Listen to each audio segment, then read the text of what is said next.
Donc on commence par la première table ronde sur l'agriculture, comment les approches paysagères qui travaillent avec l'agriculture ont permis d'aller au-delà des thématiques agricoles et de rentrer dans des problématiques de développement territorial.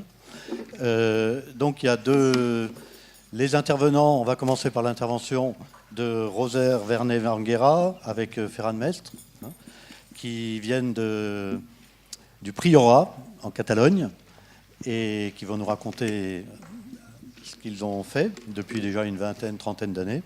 Ensuite, Ferran Mestre qui vient de... non, excusez-moi. Ensuite, c'est Paola Nella Brandini qui vient de Milan Sud, l'Institut Polytechnique, et qui nous parlera de tout ce qui se fait également depuis déjà une trentaine d'années.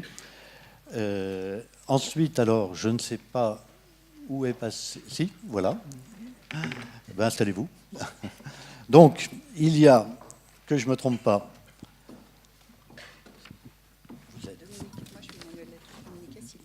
Donc, Monsieur Dominiquès, voilà, vous avez qu'à vous installer quelque part, qui est, lui, directeur des Anges Gardins. Les Anges Gardins sont une association du secteur qui travaille sur la réinsertion, enfin, il nous expliquera ça. Et également, donc, alors, ensuite, dans nos répondants, il y a d'un côté... je suis perdu. Marc Benoît, oui, le chercheur à l'INRA, et Emmanuelle Latouche, directrice adjointe du CERDD. Voilà. Bon, donc, allez-y, commencez tout de suite, et puis... Hein, ah ben oui, il y a Gaël également, Gaël des Déserts, qui nous présenter ce qui se passe sur la ferme de Villarceau, qui est une ferme qui appartient à la Fondation pour le Progrès de l'Homme. Voilà. Bonjour, merci à tout le monde de nous avoir invités, d'être là. On va essayer d'expliquer 6 minutes et demie chacun, 10 années d'histoire. Ça ne va pas être facile. D'abord, on va quand même vous expliquer un peu le contexte où se déroule ce processus qu'on est venu vous expliquer. Parce qu'on vient de loin et c'est normal que vous ne connaissiez pas le Priorat. Donc le Priorat, c'est une petite région du sud de la Catalogne, une région très peu peuplée, une région rurale, qui a donc cette caractéristique-là, qui ont donc marqué son histoire depuis toujours. C'est un territoire qui a suivi un développement agricole qui est conditionné par sa géographie. C'est un cirque de montagnes qui l'isole un peu des régions voisines qui ont suivi un développement tout à fait différent. Donc la province de Tarragona, c'est plutôt dans l'industrie pétrochimique, le tourisme de masse et un chaos urbanistique et d'infrastructures assez important. Le Priorat est resté un peu en dehors de ce développement et a été et toujours une région agricole qui a connu surtout depuis la phylloxéra, donc des crises constantes et un déclin continu de tout le siècle, le XXe siècle. À la fin du XXe siècle, au tournant du début du siècle XX, on a assisté à deux événements simultanés et contradictoires en même temps. D'un côté, c'était donc le relevé de la valorisation du vin et de la viticulture, et d'un autre côté, des projets agressifs sur ce territoire-là. Un territoire qui n'avait pas une conscience d'avoir un paysage. Donc, c'était un territoire qui n'avait pas cette conscience-là. Le paysage, c'était quelque chose qui se passait ailleurs, pas chez nous. Et ces projets agressifs donc, se concrètent sur des projets énergétiques venus d'ailleurs, qui voulaient donc installer des centrales éoliennes, plusieurs centrales, dont la plupart sur le sommet, la crête de cette montagne que vous voyez là, le Mont Shan, qui c'est la montagne, disons, le symbole identitaire principal. et avec une valeur naturelle et symbolique très forte. Alors, cette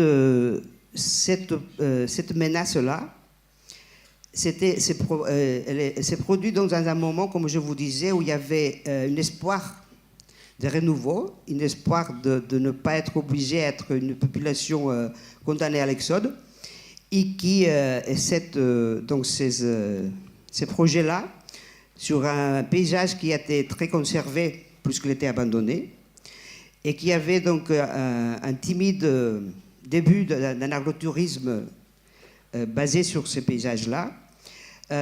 Donc ces projets-là ont provoqué une réaction importante qui a suscité des débats, des réflexions, des propositions qui ont mis en question aussi les choix politiques des gouvernements par rapport au territoire de la Catalogne du Sud vis-à-vis de ceux du Nord, toujours beaucoup plus appréciés.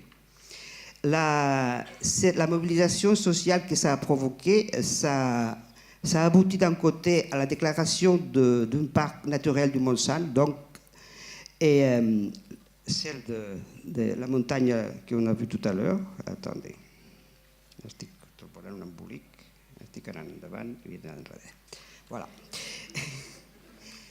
Et ces débats, ces réflexions, donc en plus de la mobilisation, ont abouti à la création d'une association qui s'appelle Prioritat et qui s'est créée pour mettre en place un projet de candidature à l'UNESCO des paysages culturels agricoles. Cette candidature, elle est conçue comme un outil de valorisation du paysage. C'est une candidature instrumentale, ce n'est pas un objectif finaliste. C'est un processus qui nous intéresse pour le parcours qui nous oblige à faire.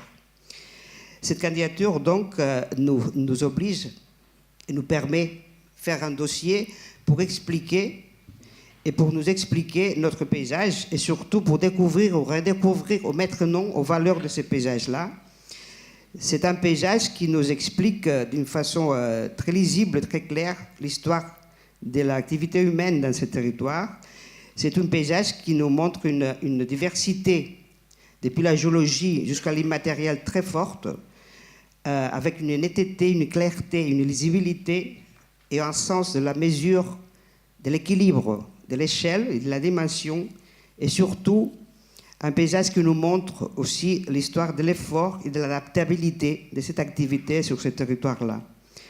Et en plus de ça, un patrimoine immatériel qui l'agglutine et qui lui donne du sens. Cet exercice aussi nous a permis de prendre conscience de la nécessité de connaître et surtout les habitants du pays de cette complexité de ces paysages, de ces valeurs, et du coup donc, aussi par des exigences du dossier de candidature, garantir à l'UNESCO la sauvegarde de ces valeurs. Donc, nous doter d'un système de gestion, des mécanismes et des organes nécessaires pour aboutir à cette sauvegarde. Cet enjeu nous a permis, il nous a obligés, d'une façon volontaire, disons, de mettre en place un processus de participation citoyenne très participé qui impliquait les élus, les administrations, les différents secteurs socio-économiques de la société. Pour bien le formuler, il ne faut jamais oublier que l'initiative part depuis le début de la société civile. Donc, ce n'est qu'après que les élus, les administrations rejoignent cette démarche-là. C'est-à-dire que garantir cette sauvegarde, ça veut dire agir sur les constituants de ces paysages-là. Au-delà de la vision purement esthétique du paysage. Nous, on entend le paysage comme le visage de ces territoires qui montre les conflits qui existent, qui montre la santé de ces territoires, qui montre son état d'esprit, son niveau d'auto-estime, etc. Donc il ne suffit pas de maquiller le paysage pour qu'il soit beau, il faut absolument agir sur ce qui se passe derrière le décor. Le système de gestion qu'on a mis en place, donc, ce que montre cette diapo. Donc, à ces trois niveaux, le niveau de décision, c'est l'Assemblée générale où il y a une trentaine d'acteurs du paysage, plus une permanente pour qu'il soit plus opératif. Le niveau de l'exécution avec un bureau de paysage et des commissions techniques ad hoc. Et surtout, pour nous, le plus important, c'est les forums. Les forums qui sont ceux qui vont, permettre la continuité de cette participation citoyenne qui, pour nous, finalement, c'est la valeur le plus principale de ces paysages culturels. Et ça, c'est Ferran qui va vous expliquer un peu, surtout le forum agricole, que c'est notre forum le plus important, puisqu'on parle d'un paysage agricole.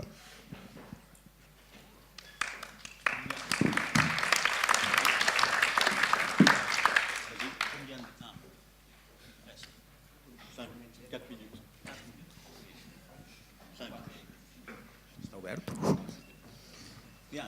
Alors, vous voyez notre paysage, que c'est un mosaïque agricole, un polycultif.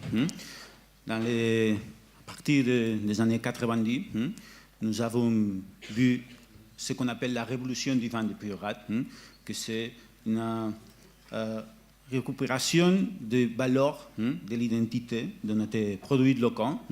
On a transféré cette identité et cette valeur à l'huile d'olive, mais pour nous, pour préserver ces polycultifs, que c'est notre paysage et que c'est notre gastronomie aussi, il reste de transférer cette valeur de l'identité des produits locaux à d'autres produits, comme sont les fruits secs, les produits du bois, les bétails, les animaux, pourquoi pas.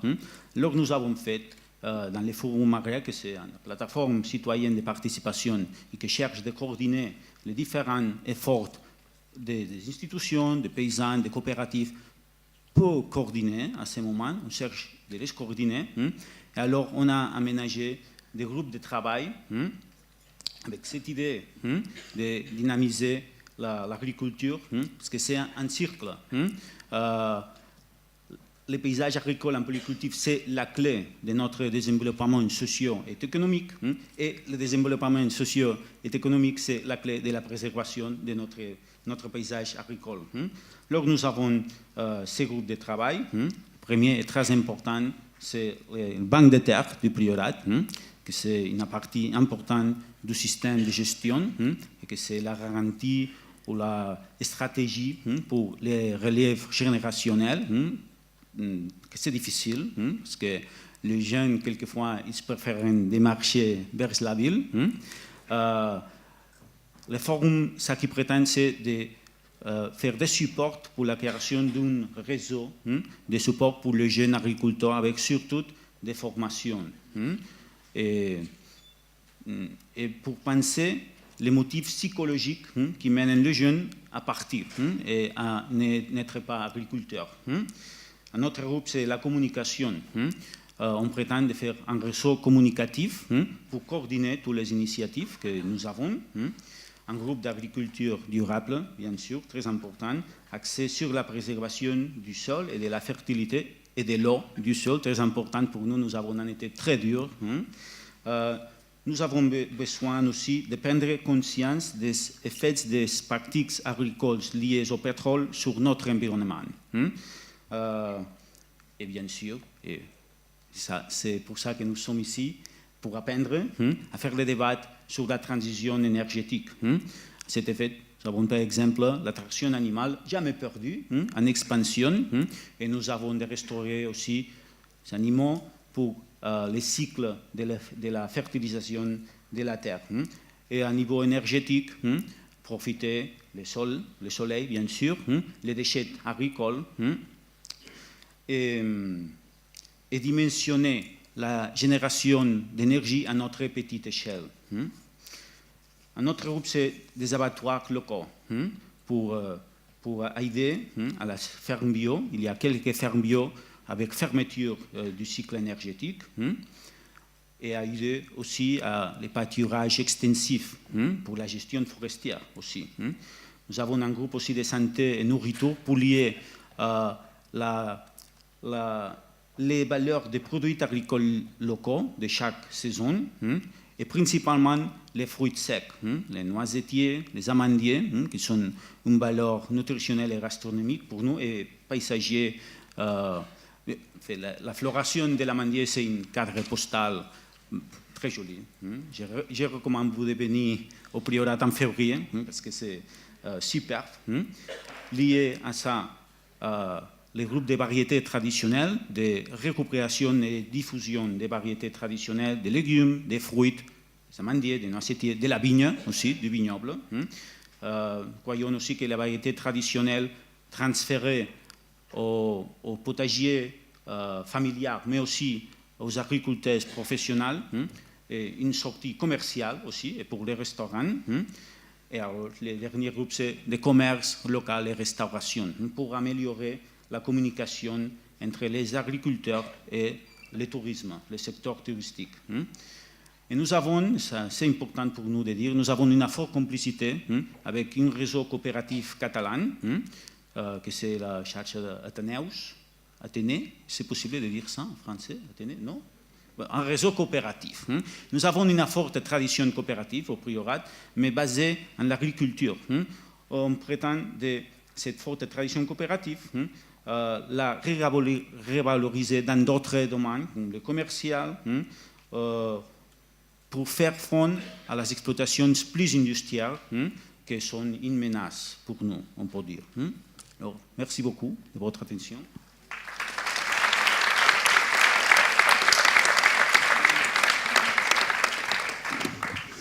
Bon, à toi, Paola.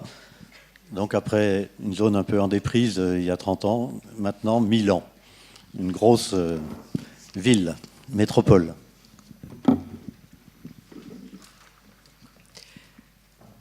Donc, on attend le PowerPoint. On va changer de paysage, c'est sûr. Ah. C'est moi commandé maintenant? D'accord. Ah oui? D'accord. Voilà. Et ça, le changement est évident. Donc, bonjour à tous. On est sur des rizières, comme vous voyez. Et c'est au mois d'avril, quand elles sont remplies d'eau. Et la ville derrière, la ville qui est autour. Et ça, c'est un des paysages typiques du parc agricole. Alors, je parlerai du parc agricole, mais non seulement du parc agricole, et en général de ce que s'est passé à Milan dans les derniers 20 ans et qui, d'après mon point de vue, en tant qu'enseignant-chercheur, a été une sorte de révolution concernant l'agriculture. Personnellement, je ne croyais pas qu'on arrivait à ça et j'ai vécu un changement agricole important, surtout pour ce qui concerne l'agriculture urbaine. Donc, là,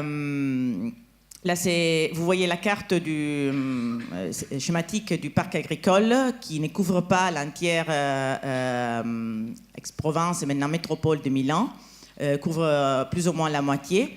Les jaunes, c'est les parcs, et ce que vous voyez en blanc, ce sont comme des trous, et ce sont les villes. Donc le parc agricole couvre seulement la surface agricole. Comment il est né? À partir d'une volonté de la démunicipalité, 61 municipalités, des experts de la culture commune qui a eu besoin de préserver la partie sud de Milan, qui était dédiée à l'agriculture, avec une agriculture riche, très productive, par rapport à l'industrialisation du nord de Milan et à l'archement des terres qu'il y a eu au nord. Et donc, le parc agricole s'est fondé en 1990 avec un parc en tant que parc régional pour protéger les paysages et l'environnement. Donc, le mot paysage rentrait déjà dans la finalité du parc, mais surtout pour relier la ville à la campagne et relier les zones extérieures au système urbain vert. Ensuite, il y avait l'entrée écologique, l'importance des espaces boisés et des activités culturelles et récréatives. La place du paysage, on la voit dans les plans territoriaux qui a été fait 10 ans après, dans les années 2000. Et dans les plans, vous voyez la carte sur la droite, il y a des zones qui sont protégées, des territoires agricoles des centres urbaines et des centres métropolitaines. Donc, ce nouvel formules de territoire, de franges. Alors, il y avait différentes définitions, franges, périurbain, intra-urbain. La définition donnée par les parcs a été territoire agricole de ceinture, mais aussi des réserves naturelles et ce qui est, de mon point de vue, remarquable, l'importance du bâti. On a des grandes fermes, comme vous voyez sur la gauche, des grandes fermes à base céréalière et zootechnique. Ce sont des fermes de 10, parfois à 15 bâtiments qui étaient autonomes des vrais villages. Et donc, il y avait 3 formes dans les parcs de protection du bâti, de valeurs remarquables, jusqu'aux petits... aux ensembles d'une valeur paysagère, jusqu'au petit patrimoine matériel. Mais aussi, le parc s'est engagé à protéger des paysages et des techniques agricoles. Comme vous voyez en bas, c'est une prairie verte qu'on appelle marchita, une prairie qui est recouverte d'eau même l'hiver. C'est un système du Moyen-Âge qui est arrivé jusqu'à maintenant, mais qui a connu, comme la plupart des paysages traditionnels, une défaite à partir de la mécanisation, du changement de l'alimentation des bovins et de la perte des techniques de la part des agriculteurs à la fin des années 70. Elle a connu une décroissance et donc le parc s'est engagé à préserver les champs et les techniques, les agriculteurs qui étaient encore capables de garantir cette technique qui fait partie du patrimoine. Je vous ai parlé de l'évolution. Une évolution à 3 niveaux concernant le regard de la ville, de la métropole, vers l'agriculture. Il y a eu les parcs aux années 90, mais ce n'était pas suffisant. Les agriculteurs ne se sentaient pas partie du parc. Et donc, le processus a été long pour leur faire dire « Maintenant, je suis content que le parc existe et qu'il nous a gardés là ». Et l'évidence du fait qu'ils avaient besoin de quelque chose d'autre, c'est l'émergence de toute une série d'autres projets que vous voyez en haut.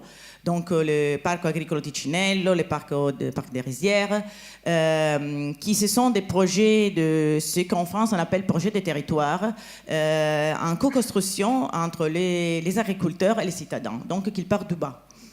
Alors que le parc agricole, elle partait d'où donc à partir des élus et des experts.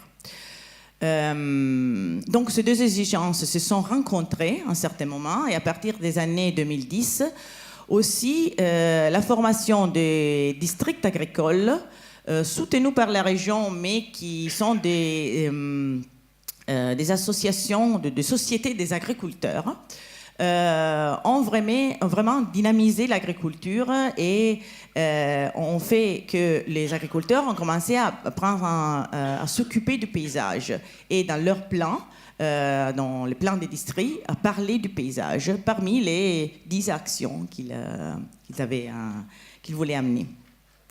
Le processus a été accéléré grâce à l'exposition universelle en 2015 qui était sur la nourriture, donc sur nourrissant la planète, et qui était un déclencheur immense pour tous nous on s'occupait d'agriculture, parce que tout le monde en parlait et donc finalement tout le monde nous écoutait.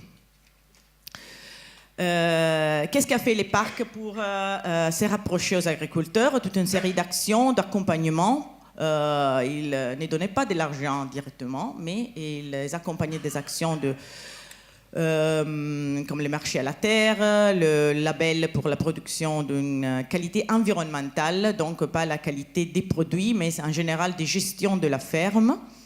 Des points d'information comme les points parcs, aussi qu'une guide des entreprises agricoles multifonctionnelles, donc pour pointer sur la multifonctionnalité de l'agriculture autour de Milan, qui était toujours une agriculture très avancée. Et grâce à l'industrie, elle a été toujours, au fil du temps, très innovante. Parmi les projets réalisés par les territoires, voilà, les parcs de Ticinello, le parc des Riserets, donc avec la collaboration entre citadins et les agriculteurs, pour préserver des paysages et s'appuyer aux éléments du patrimoine. C'est toujours une composante remarquable dans ces paysages, dans ces projets. Dans le parc de Ticinello, c'est les réseaux des haies et encore la présence des marchite. Le parc des Riserets, c'est la culture du riz, très ancienne. Au milieu, le progetto agricultura, la ferme all'interno, ce sont aussi encore des marchite et la présence aussi d'un patrimoine immatériel, parce qu'on dit que même Pétrarque est passé voir la ferme un jour.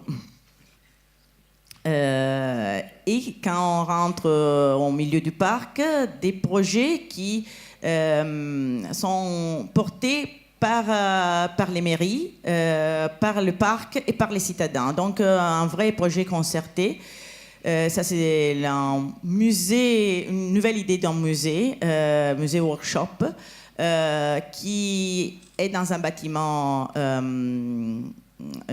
C'était une ferme modèle du début du XXe siècle, qui était en condition un grave dégât, et l'étable a été restaurée et a été installé un musée multifonctionnel, donc avec des expositions permanentes, temporaires, une cuisine, parce que c'était un laboratoire de goût, et une librairie, qui n'est pas seulement dans la ferme, mais qui s'ouvre au territoire. Et donc la volonté de faire connaître les fermes qui sont les principaux fournisseurs des produits pour la cuisine, donc pour les laboratoires de cuisine, qui sont les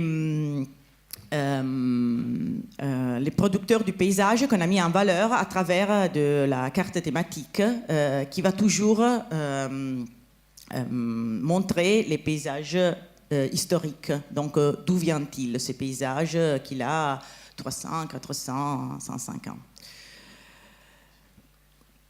Donc un projet qui a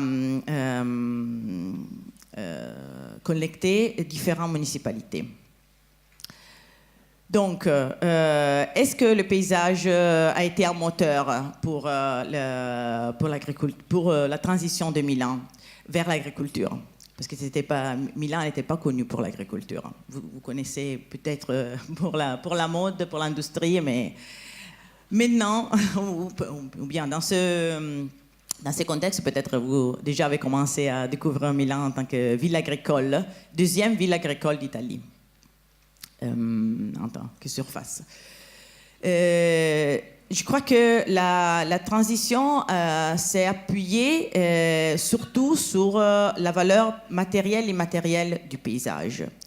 Le bâti et les traditions liées au bâti rural ont toujours été un moteur déclencheur pour la prise de conscience d'un patrimoine qu'on risque de perdre. Et à côté, l'espace ouvert, dont les champs, les traditions, les techniques agricoles. À côté de ça, donc je ne parle pas que du moteur culturel, il y a l'importance dédiée à la biodiversité, à une agriculture de proximité, à la participation citadine. Donc aussi, l'entrée environnementale a été importante. Mais on n'a pas terminé. Maintenant, l'agriculture urbaine est plus reconnue, soit autour de la ville, donc je parle de l'extension du parc agricole, soit dans la ville par la municipalité de Milan qui qui est aussi propriété foncière. Elle est propriétaire de 61 fermes dans la ville. Et donc qui devait être en première... qui devait être... premièrement engagé dans cette sauvegarde, mais qui ne l'a pas fait pendant longtemps. On n'a pas terminé. Je crois que le défi, c'est maintenant du changement, de trouver des forces pour que ces traditions et cette agriculture peuvent être un appui pour le changement climatique et surtout pour la dépollution des eaux. Aussi, le système de marchite ou de ces techniques anciennes peuvent être un appui pour améliorer le climat dans la ville, autour de la ville, et aider à un problème de désépulation d'eau qui existe à Milan depuis longtemps. Voilà. Merci beaucoup.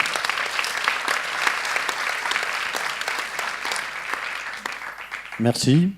Donc après 2 cas très contrastés, une réaction peut-être de Gaël des Déserts, là, d'une agriculture encore différente, après une zone de montagne sèche qui était en déprise, ensuite une agriculture périurbaine, et maintenant dans une zone de grande culture en région parisienne, dans une ferme de 360 hectares. Donc, comment tu réagis par rapport à ces présentations? Qu'est-ce que ça te révèle? Quelles sont tes réactions? Donc, vous avez vu, je fais partie du collectif. Et puis, en fait, je suis salariée de la bergerie de Villarceau, dans le Vexin. Donc, c'est avec cette casquette-là que j'interviens. Mais je n'oublie pas du coup le temps, puisque je suis aussi dans l'organisation. Donc, je vais essayer de faire court. Donc là, l'idée, c'est en effet de voir comment nous, à Villarceau, ce qui a été présenté là peut résonner et nous faire avancer et nous réinterroger.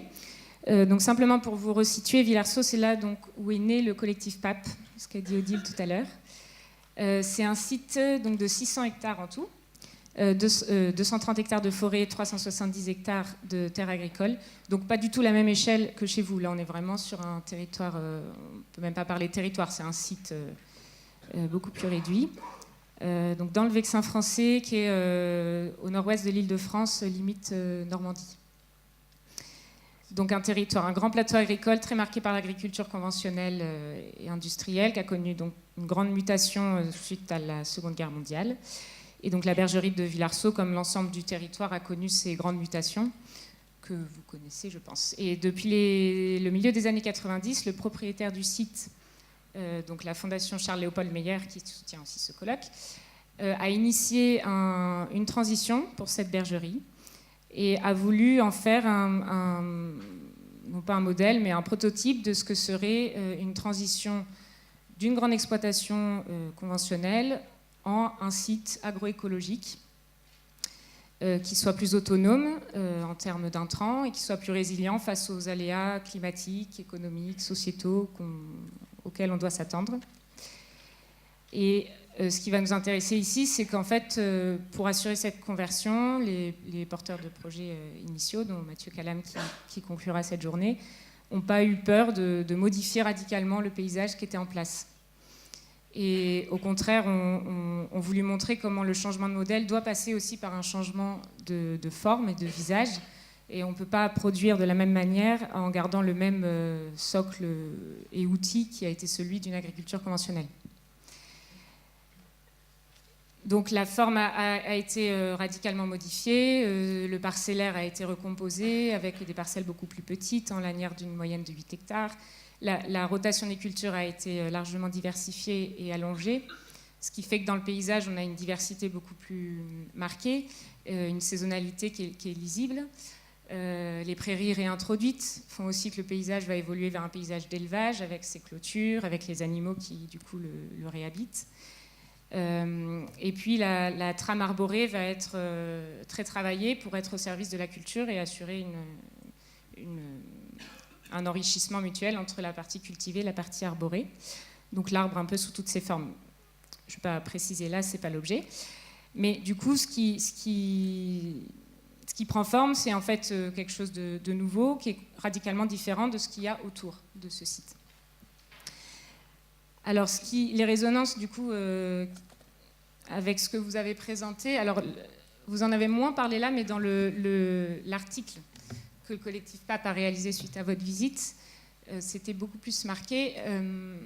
Ce qui m'a marqué, c'est la façon dont les formes spatiales que vous avez dans le priorat, que vous avez trouvées, sont très diversifiées. Donc, vous parlez de mosaïque, donc le territoire est plus grand, donc forcément il y a plus de situations différentes. Vous avez aussi un relief qui est plus marqué, et donc des pentes, des expositions, une diversité de sols, qui fait que la richesse de votre paysage retrouvé est qu'il y a une mosaïque, une grande diversité.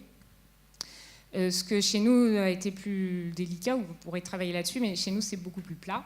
Donc le relief est plus homogène, le sol est plus homogène, et donc la forme est plus homogène aussi. C'est pas la même échelle. C'est vrai qu'on pourrait aussi, nous, retravailler à des échelles plus fines pour trouver des situations qui appelleraient d'autres solutions paysagères et donc d'autres formes. Je crois aussi que ce qui est marquant aussi dans votre présentation, c'est les forces vives humaines qui sont à l'œuvre pour créer ces nouvelles formes. Donc vous avez cité l'association Prioritat et puis plein d'autres coopératives et plein d'autres acteurs. Donc je crois qu'il y a ça aussi qui joue dans la construction des paysages de demain, c'est cette diversité d'acteurs qu'il faut pouvoir mobiliser pour trouver des solutions intéressantes. Donc nous, c'est vrai qu'à Villarceau, vu l'échelle du site, en fait, il y a une unité de gestion, une ferme pour la partie agricole et une structure qui gère la forêt. Donc c'est sûr qu'il y a moins ces croisements et cet enrichissement, même si... et là, ça rejoint un peu le cas de Milan, même si on travaille aussi beaucoup sur la multifonctionnalité de ce territoire. On est sorti un peu du fait établi jusqu'ici qu'un territoire rural, c'est un territoire agricole et qui ne sert qu'à ça. Là, au contraire, on veut montrer qu'il y a une diversité d'usages qui se développent, récréatifs, commerciaux. On pourrait imaginer bien sûr des activités artisanales qui se redéveloppent en milieu rural. Et en fait, c'est par cette multifonctionnalité qu'il y a davantage de monde qui intervient sur ce site et donc qui ont des idées, des propositions, des envies qui vont générer une diversité de situations à même de forger un paysage beaucoup plus diversifié et donc avec des complémentarités, des connexions, des intelligences de mutualisation qui peuvent se créer. Donc ça, je pense qu'il ne faut pas oublier qu'au-delà le paysage, c'est avant tout fait de personnes et donc elles sont importantes aussi à intégrer. Donc là, c'est vrai que c'est assez intéressant vous avez bien détaillé la manière dont vous faites participer dans le priorat l'ensemble des habitants, à Milan l'ensemble des agriculteurs et des habitants de la ville. C'est vrai que là aussi, je pense qu'on a pas mal à apprendre, nous, à Villarceau, pour voir comment on peut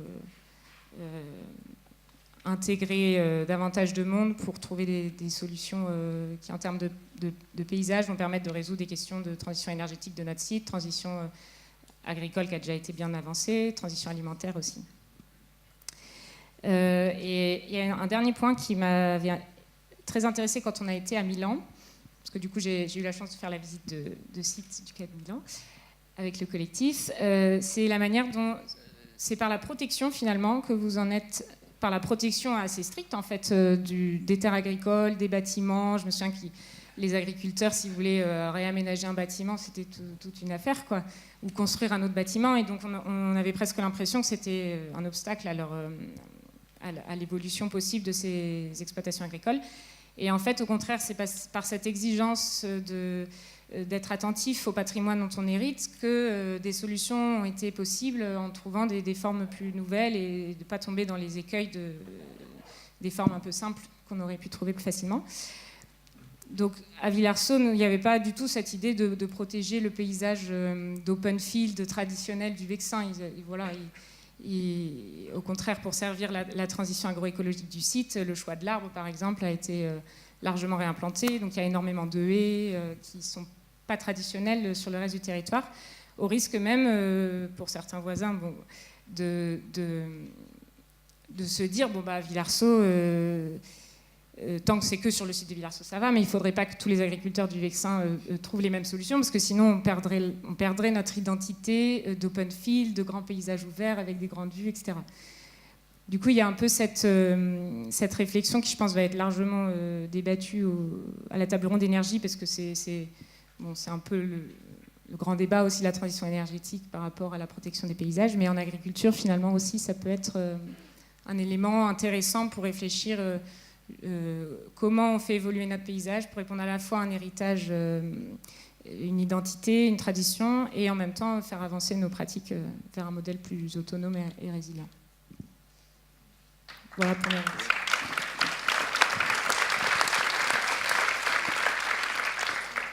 Alors, on revient par ici avec M. Dominique Hess qui s'occupe des anges gardiens. Donc, je ne crois pas que ce soit exactement la même échelle que ce qu'on vient d'entendre du Vexin, mais donc vous allez nous dire ce que vous retenez un peu de ces interventions. Et ce que vous allez pouvoir nous dire aussi, ce que vous faites. Oui, bonjour. Alors moi, je vais certainement un peu plus vous parler d'un thème qui est un peu d'actualité. J'en suis un peu désolé, je ne vais pas surfer sur une vague, mais il se trouve que depuis 30 ans, ce qu'on essaye de mettre en place, on le qualifie comme un mariage entre l'écologie et le social. Donc, alors, c'est très d'actualité. Aujourd'hui, on en parle à peu près tous les jours, mais j'en suis désolé. Alors, une fois, j'avais effectivement mis en place un programme de recherche qui s'appelait Alim en marche. J'ai dû le débaptiser après les élections. Mais cette fois-ci, marier l'écologie et le social, je tiens quand même un peu à le garder pour ne pas se dénaturer jusque-là. Bon. Alors, moi, je vais peut-être plus volontiers facilement rebondir par rapport à l'exemple de Milan, parce qu'on partage cette urbanité, nous, puisque je vais vous parler de notre expérience du bassin minier. Et puis, ce qui m'a un peu interpellé, c'est cette question de la mobilisation habitante. Vous avez insisté sur la citoyenneté, intégrer les agriculteurs, et je pense qu'il s'agit bien de cela, finalement, au principal, c'est de voir comment recréer des complicités, de l'associativité, avec le paysage et à l'intérieur de la composante paysagère, avec le végétal, la plante, meilleur ami de l'homme, depuis le début de la vie des hommes. Si c'est que cette plante a cette particularité, contrairement à certaines formes de minéralité ou de ressources naturelles plutôt fossiles et minéralisées, d'être difficile à soumettre, d'être plus difficile à soumettre. D'où la question de notre questionnement, enfin de notre interrogation sur la manière dont on peut recréer des formes de relations, de complicité avec la nature, celle qui nous porte et nous nourrit, et surtout qu'elle nous nourrit, c'est sur cet aspect des choses qu'on a plus particulièrement travaillé, sans soumission avec la nature. Sans soumission de la nature. Et là, c'est tout un challenge sur lequel il faut bien évidemment mobiliser le plus grand nombre. Parce que la question du social, c'est quoi? C'est d'avoir de l'acceptabilité de ce qu'on fait, du consentement, je dirais même du consentement, je préfère le mot consentement. On parle de consentement à l'impôt, mais je pense qu'il faut avoir un consentement à la nature. La question, effectivement, de l'usage, du profit qu'il peut y avoir à la suite de ce consentement. Comment sommes-nous des usagers de cette nature, des paysages et de l'agriculture? Et puis les questions aussi qui sont maintenant un peu corrélées, les questions d'économie, les questions d'emploi qui sont associées à ça. Alors la particularité des anges gardiens, c'est d'avoir aussi travaillé cette question un peu symbolique de dire comment des gens dont on dit qu'ils n'ont pas d'avenir, donc des gens éloignés de l'emploi, peuvent participer à mettre en place des filières d'emploi, d'avenir, notamment par l'agriculture biologique. Alors, je crois que, du coup, ce qu'on a essayé, nous, d'imaginer, peut trouver effectivement des particularités au regard des expériences. Alors, ce qui nous a semblé important, si on est effectivement dans cette complicité, ce respect dont je parle, cette non-soumission, la question de la biodiversité doit être une partie intégrante de la manière dont on va construire les paysages nourriciers. Alors ici, sur le bassin minier, ce qu'on a imaginé par exemple, c'est ce projet qu'on appelle nous d'archipel nourricier, dont la particularité est de suivre en fait une trame verte qui arrive à l'intérieur de l'agglomération Lancier-Vin, en lieu et place d'un ancien cavalier minier, donc ce sont ces voies ferrées, vous savez, qui véhicule le charbon. C'est le cavet minier, pour ceux qui connaissent, qui est au pied des terris du 11 et du 19, les deux plus hauts terris d'Europe que vous n'avez pas été sans voir. Quand vous sortez ici du Louvre-Lens, on les voit à peu près de partout, qui sont situés sur la Sangoël. Voilà, très bien. Donc c'est au pied du CD2E, du CERD, donc de, je ne sais pas si vous l'appelez encore l'Écopole, mais enfin du site du 11-19. Voilà. Donc de faire en sorte effectivement qu'on puisse, et là je suis aussi intéressé par la question des fonctionnalités dont vous parlez, je crois qu'il est important sur des choses comme celle-là de pouvoir multiplier les fonctionnalités. Donc la première fonctionnalité, c'est celle de la biodiversité sur l'archipel. La deuxième fonctionnalité, c'est celle de nourrir. Et la troisième fonctionnalité, c'est aussi de créer de l'activité économique qui permet à un moment donné de permettre à des gens, peu ou pas qualifiés, de trouver une place dans l'économie. C'est ça l'ambition, le projet de l'archipel. Je ne sais pas il y avait des photos ou c'est... Ah d'accord, pas pour nous. Ah, okay. Ouais, au cas où on aurait une photo, parce que je vois que là c'est une photo de l'Écopole à Audric. Bon, c'est pas grave, on a mal choisi notre photo. Donc, c'est le premier élément en fait, qu'on a voulu mettre en œuvre, le cahier des charges que nous avions pour lancer effectivement cette question de production dans l'associativité. Alors, quand on parle d'associativité, c'est sûr que c'est un peu plus difficile de le faire si à un moment donné, on ne mobilise pas les habitants. Et si les habitants ne sont pas les usagers principaux de ce que nous serions amenés à produire. Ce que nous allons produire principalement essaye de prendre acte des changements climatiques, des évolutions économiques du secteur de l'agriculture, ce qui nous a conduit à faire plutôt un archipel fruitier, à dominante fruitière. On vous a dit qu'il faut manger 5 fruits et légumes par jour. Les fruits, il faut encore les trouver. Et des bons, il faut aussi les trouver. Eh bien, sachez que ça devient de plus en plus compliqué dans nos territoires du Nord de trouver de bons fruits, surtout si vous obéissez au cahier des charges de l'agriculture biologique. Pourquoi ? Le stress climatique, le coût des transports, la non-disponibilité des terrains dans les territoires plutôt propices à la production de fruits, qui sont plutôt au sud chez nous, rendent de plus en plus difficile l'accès aux fruits. Donc on va commencer dans des territoires comme les nôtres de parler d'autonomie et de souveraineté alimentaire. Je ne rigole pas, hein. Je pense que là on commence à avoir des problèmes qui pointent dès qu'on est un peu exigeant sur la qualité de ce qu'on veut, au titre organoleptique, sans pesticides, etc., ça devient compliqué de se fournir. Et sachez bien que quand on travaille avec la nature, qu'on travaille avec la biomasse, qu'on travaille avec le vivant, on n'arrange pas ça en 2 coups de pierre à peau. Pour que des fruits produisent, pour la plupart, il faut 4, 5, 6, 7 ans pour pouvoir effectivement en vivre. Donc nous, on a essayé d'anticiper ces premiers signaux qu'on nous donne, que ça devient de plus en plus compliqué d'avoir du fruit. Donc l'archipel nourricier est plutôt un archipel fruitier. On essaye de le faire en essayant d'être sur une logique plus volontiers. Alors je vous balance des idées comme ça parce que j'ai que quelques minutes, hein, donc je comprends que c'est un peu décousu, donc j'essaye de passer un peu des idées, des messages en corrélation avec ce que j'ai dit et ce que j'ai vu. De changement de mentalité, c'est-à-dire d'être beaucoup plus biomimétique. Quand on regarde certains paysages, notamment chez vous, on sent bien comment les lignes de force sont faites. Les végétalisations ont été produites par la main de l'homme en respect effectivement des lignes de la nature, des possibilités qu'offre la nature ou ce que la nature parfois nous invite à devoir considérer comme les phénomènes d'humidité, etc. Enfin, vous voyez, si vous avez des prairies encore en France, c'est parce qu'il y a des terrains qu'on n'a pas pu passer en céréales et qu'on n'a pas pu ou voulu drainer. Hein. Donc il ne faut pas oublier ces choses où on se laisse un peu influencer par la nature en conduisant cela.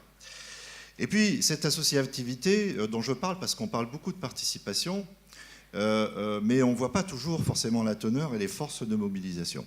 Il se trouve aujourd'hui que quand on met en place un archipel fruitier comme celui-là, finalement, au fond, on s'adresse à quoi ? On essaye de montrer qu'on met en place des choses sur ce qui n'a pas de prix.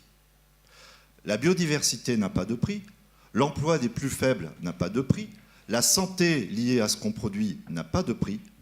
Et sachez que quand ça n'a pas de prix, on a un problème très souvent, c'est que comme il n'y a pas de métrique comptable, finalement, personne s'en occupe à la hauteur de ce qu'il faut. Alors, très symboliquement, nous, ce qu'on a souhaité, c'est de dire, sur ces sujets qui n'ont pas de prix, essayons de façon persévérante avec les gens. Alors, je sais très bien que ce qu'on fait, c'est une goutte dans l'océan. Avec les gens, de voir comment, à un moment donné, leur engagement sur ces choses qui n'ont pas de prix permet à un moment donné d'avoir une contrepartie. Alors c'est comme ça qu'on a inventé nous une monnaie. Donc nous les monnaies des crédits bancaires, les monnaies complémentaires, ça ne nous regarde pas. On a fait de la création monétaire. Vous voyez, c'est la seule image que je ramène. Alors vous verrez, alors, pour ceux qui voudront voir à la pause, il y a 2 grands terris, c'est les terris du 11-19 dont on parlait. Vous allez voir, il y a des fruits, et puis des petits Égyptiens en clin d'œil justement au lieu où vous êtes, parce qu'il y a beaucoup d'exemples historiques qui sont là. Et puis des gens qui travaillent, parce que les Égyptiens, ils sont souvent travailleurs, vous savez, sur les hiéroglyphes, alors on les voit porter des charges, etc. Alors nous, c'est des poules, parce qu'on a un programme de conservation de la poule, parce que la biodiversité domestique est aussi importante, la poule bourbourg, que tout le monde connaît très bien. Bon, cette poule est en perdition. Le problème, c'est que les amateurs qui essayent de les garder, de les conserver, ils ont aussi des foyers.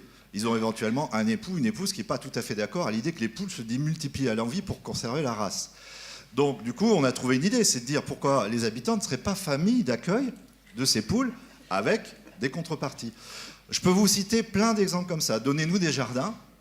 C'est simplement qu'il existe aujourd'hui dans le bassin minier plein de lieux, de jardins, où, en fin de compte, il y a des arbres qui produisent notamment des fruits, des noix, des coings, etc.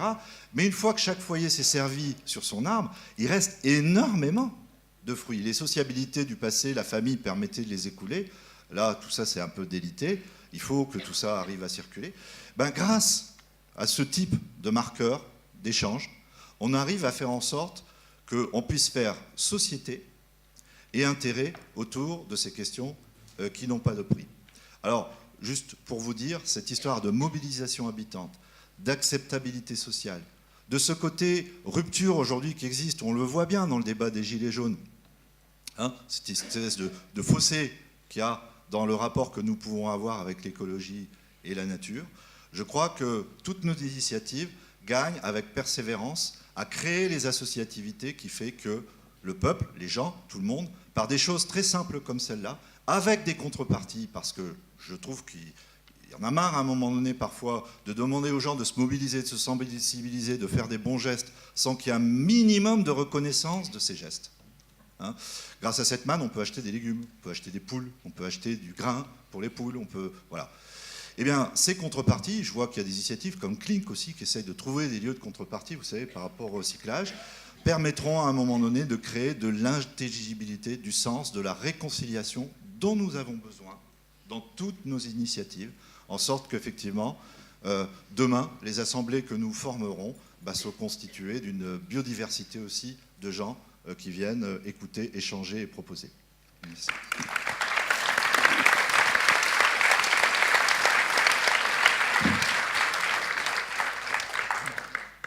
Bien. Donc, nous avons eu 4 exemples dans des contextes très différents et qui vont en même temps tous dans le même sens.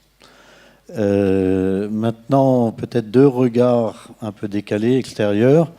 Marc Benoît, donc, qui travaille à l'INRA et qui va nous dire quelques mots. Voilà. Bonjour à toutes et à tous. Alors, quelques points pris au débeauté des exposés. Par chance, j'avais un petit peu de texte avant. Ce que nous avons vu, mais ce que nous verrons dans toute la journée, c'est d'abord, alors, mon point de vue va être celui d'un agronome et chercheur. Voilà, donc comme ça, je plaide coupable. Ce sont des semeurs d'idées. Et donc, soyez de très bons terreaux pour que ces idées fructifient et embellissent là où vous êtes et là où vous rentrerez ce soir. Qu'est-ce qu'il nous montre aussi? Il nous montre que dans ces idées, alors j'ai pointé, moi, 1, 2, 3, 4, donc voilà, je vais faire un peu qu'un. Ils essayent d'inventer un futur qui soit heureux, basé sur la sobriété et souvent des faits de rareté, alors que ce soit des raretés de foncier, pardon, on veut garder des terres, ou que ce soit des raretés de gouttes d'eau en été. Il faut que les terrasses continuent à bien produire. Tout cela, ils le font à partir de ressources locales. Alors, les ressources locales, ce n'est pas seulement les ressources naturelles. C'est aussi, et alors, surtout pour le clin d'œil de ce que vient de nous dire Dominique, des ressources humaines. Troisième point, ils essayent d'accroître toujours les savoirs et les savoir-faire. Alors, accroître veut dire que de temps en temps, on récupère des choses qui existaient et on essaie de les répandre. Ou alors, on essaye de... Et là, le schéma qui est exposé sur le Milan, on commence par un parc, Et ensuite, il y a plein d'autres savoir-faire qui se créent en dessous. Ils nous ont tous parlé d'alimentation. On se rapproche du casse-croûte, c'est bon. Le message va passer vite. Vous voyez que dans tout ce qui était dit autour de ces paysages, de la transition, l'aspect alimentation, qualité des vins, j'en rêve déjà. Je promets de ne pas venir seulement voir les fleurs d'amandier. Et les fruits. Alors, dans les fruits, un clin d'œil, vous allez tous maintenant vous gaver de noix pour avoir votre stock d'oméga 3. Voilà. J'ai juste mis les fruits, il y a fruits et fruits, et ceux-là sont particulièrement géniaux pour nous les humains. C'était juste pour pointer dans la diversité de ce qu'ils nous apportent aussi. Et le dernier point qui était pour moi quelque chose d'intéressant, c'est ce lien que le paysage permet de faire entre les humains et les non-humains. Voilà, donc il y a les humains qui s'y mettent, et puis il y a plein de non-humains qui s'y mettent aussi. Alors juste pour un clin d'œil à Darwin et son article de 89, enfin 1800, sur les vers de terre. Voilà, ils n'ont pas été évoqués, mais vous les imaginez au travail derrière tout ce qu'ils nous ont dit. Le deuxième point que je veux, alors là je me décale complètement, par rapport à ce qui a été exposé là, il faut aussi que l'on tienne compte qu'il y a une vieille histoire de ces pensées, de ces textes. Alors, l'année prochaine, on va fêter les 400 ans d'Olivier de Serres. Donc, Olivier de Serres, son ouvrage qu'il a rendu célèbre, c'est Théâtre d'agriculture et Mesnage des champs. Je m'arrête juste sur Mesnage des champs. Le Mesnage des champs, c'est l'invention, donc en 1600, du terme management. Bon, ça a été un peu repris par les anglo-saxons, mais ce Mesnage des champs, il avait une dimension ménage, au sens ménager. Au sens je fais avec ménagement, au sens je fais attention à ce que je fais pour que cela soit bon pour les générations d'après. En plus, je trouve que c'était un peu culotté de la part d'un Olivier de Serres. On était en plein cœur des guerres de religion. C'était meurtre sur meurtre dans un moment où on n'imaginait pas des avenirs de la société française. En tout cas, pas des avenirs très reluisants à l'époque. Pour faire juste un petit parcours, donc personnellement, donc moi le texte qui me fait plus penser à ce que vous avez tous dit est un texte de collègues qui s'appelle Pays, paysans, paysages et qui a été écrit en 1975, qui parlait des prairies de la montagne vosgienne. Alors c'est juste par rapport au machite. Je pense que je fais une erreur. Je vais améliorer la prononciation la prochaine fois que j'irai les voir, mais les prairies de la montagne vosgienne sont aussi irriguées de la même façon pour accélérer leur démarrage au printemps, à la fin de l'hiver, et aussi pour utiliser au mieux l'eau quand la neige fond et permettre à l'herbe de pousser. Voilà. Et donc, il va falloir qu'on se parle d'herbe et d'herbe dans des zones humides.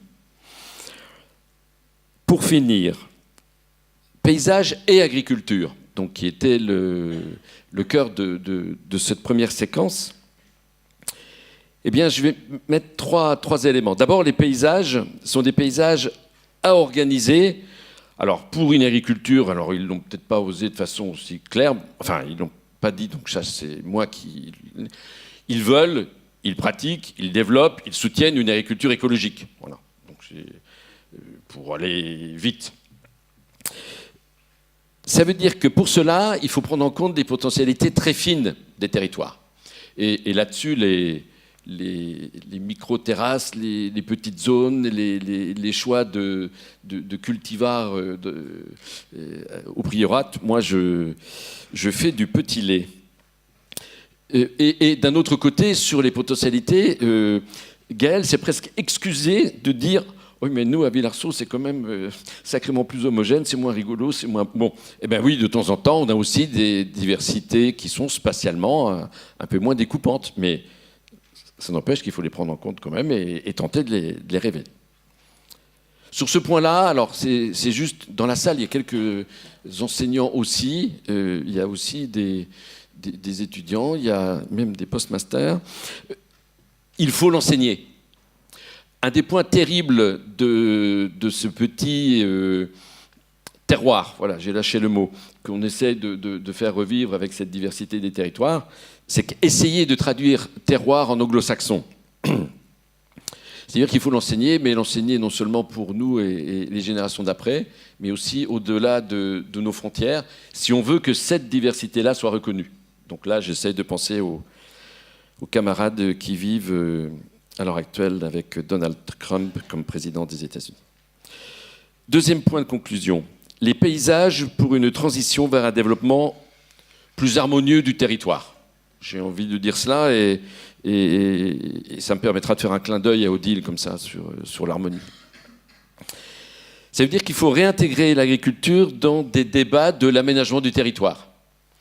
Il y a eu des textes sur le déménagement du territoire. J'ai parlé tout à l'heure de ménagement.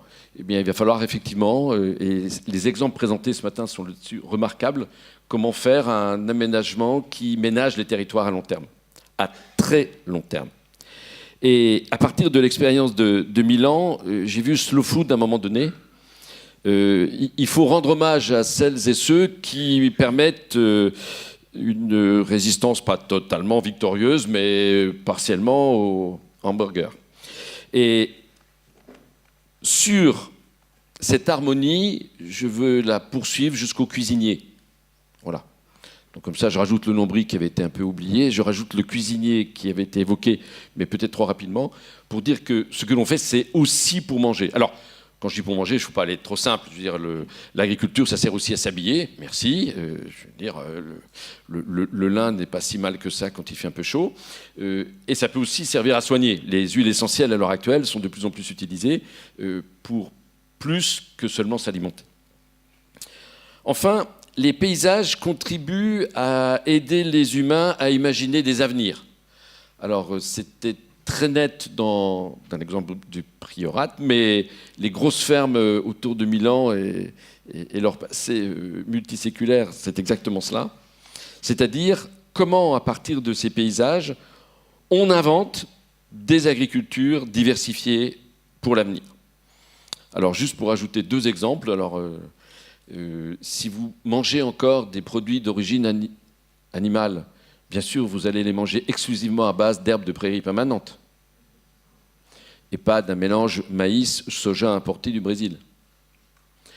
Et donc, si cela est vrai, vous n'oublierez pas de consommer quelques produits de la vallée de la Bruche et du comté. Mais vous ne consommez plus d'emmental. Vous savez la différence entre les deux.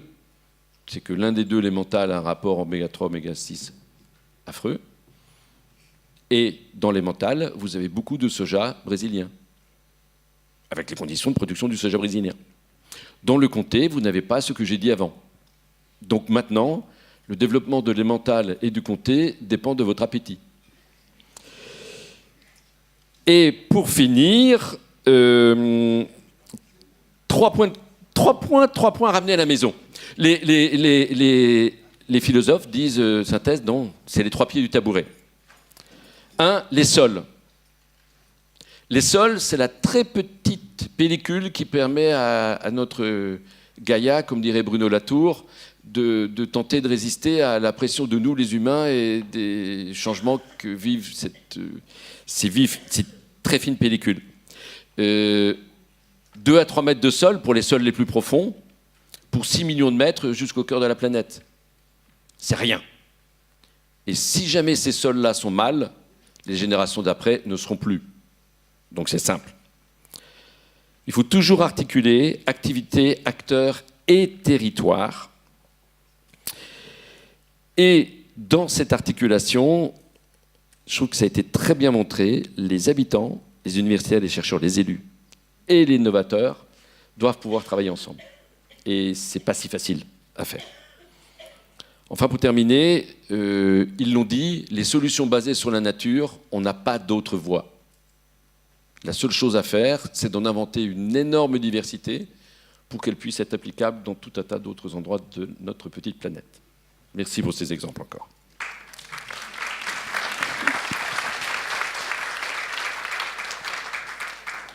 Alors, Emmanuel Latouche. Merci. Toujours un peu difficile de parler en dernier, parce que pour arriver à rajouter des idées par rapport à ce qui a été dit.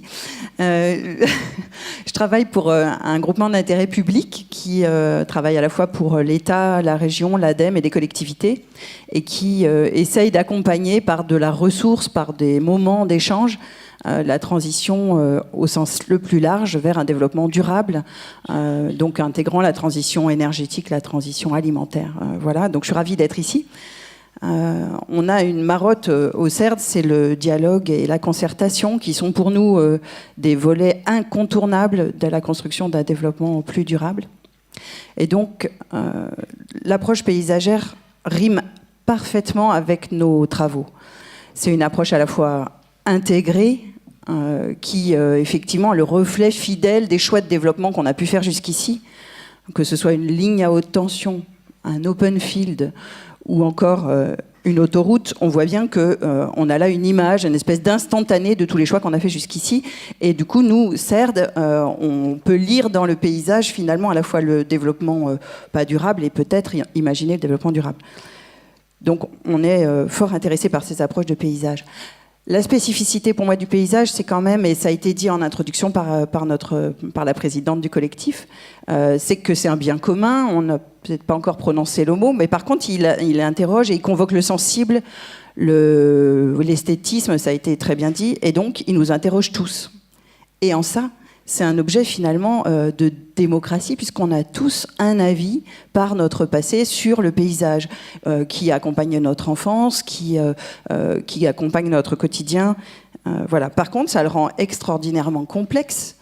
Moi, j'ai eu de l'écologie dans le biberon. Les éoliennes, je trouve ça vraiment très beau. Si j'étais agriculteur, fils de quelqu'un qui avait rasé toutes les haies pour être plus efficace, peut-être que je détesterais les haies. Donc voilà, on a bien une interpellation personnelle dans le paysage, et ça, je trouve que ça renvoie au sujet, parce que moi, je ne suis pas paysagiste, très, très compliqué. Dans les témoignages, j'en viens, moi, il y a 3 idées qui m'ont semblé peut-être ressortir ou être derrière un peu ce qui a été illustré par vos exemples et qui était vraiment super intéressant. C'est que donc, grâce à cette approche sensible, grâce à cette interpellation du paysage, avec l'exemple espagnol, on le voit très bien, on a finalement dans le paysage un levier d'appropriation citoyenne des enjeux de la transition des territoires. C'est-à-dire que si peut-être il n'y avait pas eu cette menace d'éoliennes en haut de vos jolies montagnes, peut-être bien que vos collègues du territoire ne se seraient pas posé forcément la question et de la transition agricole et de la transition énergétique. C'est-à-dire que ça a finalement interpellé et mis en débat la transition du territoire. Et ce par l'entrée du paysage. Donc ça, c'est quand même assez génial. J'avoue que j'y avais pas forcément pensé dans ces termes avant de vous écouter. Donc c'est vraiment extrêmement intéressant. Je travaille par ailleurs sur la méthanisation, donc là ça rejoint un peu la table ronde d'après, pardon, mais ça interroge quand même les agriculteurs. Ici en région, nos agriculteurs se lancent beaucoup dans la méthanisation. Les méthaniseurs, pour l'instant, moi je trouve pas ça encore très joli, et beaucoup de mes concitoyens sont comme moi, trouvent pas ça très joli. Et du coup, on a dans le développement de la méthanisation un enjeu d'appropriation citoyenne majeur. Les gens, ils disent, ça va venir dans mon paysage, au bout de mon jardin où j'ai acheté ma maison avec beaucoup de difficultés. J'avais du monde rural à mes fenêtres. Maintenant, j'ai un méthaniseur. Je suis pas trop d'accord. Donc là encore, on a une interpellation finalement par le paysage de la question de la transition énergétique. Enfin, c'est vraiment un autre exemple qui fait écho au vôtre. Deuxième idée, c'est plus peut-être l'exemple italien ou encore celui des Anges Gardins, bien sûr, qui pose cette question. C'est la question de la complicité ville-campagne. Alors c'est des choses qu'on a beaucoup racontées il y a longtemps. J'étais jeune à l'agro, on parlait déjà de lien ville-campagne, mais finalement la question est complètement posée. Par le paysage, est-ce qu'on n'a pas là un moyen de réconcilier vraiment, et vous l'avez très bien montré, madame, en Italie, et puis ici sur le bassin minier, les urbains et les ruraux. Au CERD, on prévoit de travailler plus finement sur ces questions de réciprocité, mais très concrètement, c'est-à-dire que c'est pas seulement on s'entend bien avec notre grand-père agriculteur, c'est que véritablement pour gérer cette transition de manière durable, il va falloir rétablir des vrais contrats entre le monde rural et le monde urbain, parce que notre eau ici à Lille, enfin on n'est pas à Lille là, mais à Lille, l'eau potable, elle vient du monde rural. On ne peut pas faire sans interroger les pratiques agricoles sur les sources et les captages. on n'est pas indépendant. Sur l'alimentation et les bonnes pommes dont tu parlais, moi en ville, je peux essayer de mettre un pommier dans mon micro-jardin, mais ça ne va pas le faire. J'ai absolument besoin des agriculteurs. Donc cette question du paysage par les entrées que vous avez montrées, finalement réinterroge aussi cette complicité active entre urbains et ruraux, et donc la manière dont on peut construire ensemble, et vous l'avez dit, l'avenir de nos paysages communs. Et sur cette question, je voudrais juste pointer la question des paysages de transition, enfin de ces ceintures vertes, de ces banlieues qui n'ont pas d'identité. Je pense que dans cet avenir commun, en termes de paysages, il faudra aussi bien sûr les réintégrer et penser le continuum paysager entre le centre urbain et le monde strictement rural. Donc voilà, finalement, cette question des systèmes urbains-ruraux, et nous, on travaille beaucoup sur les systèmes alimentaires territoriaux, typiquement, c'est un espace de dialogue et de concertation entre les acteurs de l'alimentation en amont et puis ceux qui mangent en aval.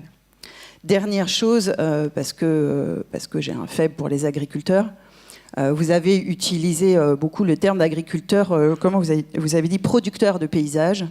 De mon temps, quand j'étais plus jeune, on disait gardien du paysage, c'était autrement plus passif. Je trouve qu'il y a dans la question du paysage, en plus de ce que j'ai déjà dit, une réinterrogation du métier d'agriculteur, quoi. Et enfin, tu le dis très bien. C'est-à-dire qu'en sculptant le paysage, en s'inscrivant dans une logique de transition comme à Villarceau, finalement on réinvente le paysage et l'agriculteur est au milieu de ça. Et je trouve qu'il y a moyen vraiment que l'agriculteur retrouve des lettres de noblesse et se réapproprie vraiment son métier en n'obéissant pas à un système un peu, comment dire, pré-produit sur la manière dont il doit travailler. Voilà, il y a un avenir aussi pour l'identité agricole à travers le paysage et je trouve que c'est plutôt très enthousiasmant. Voilà.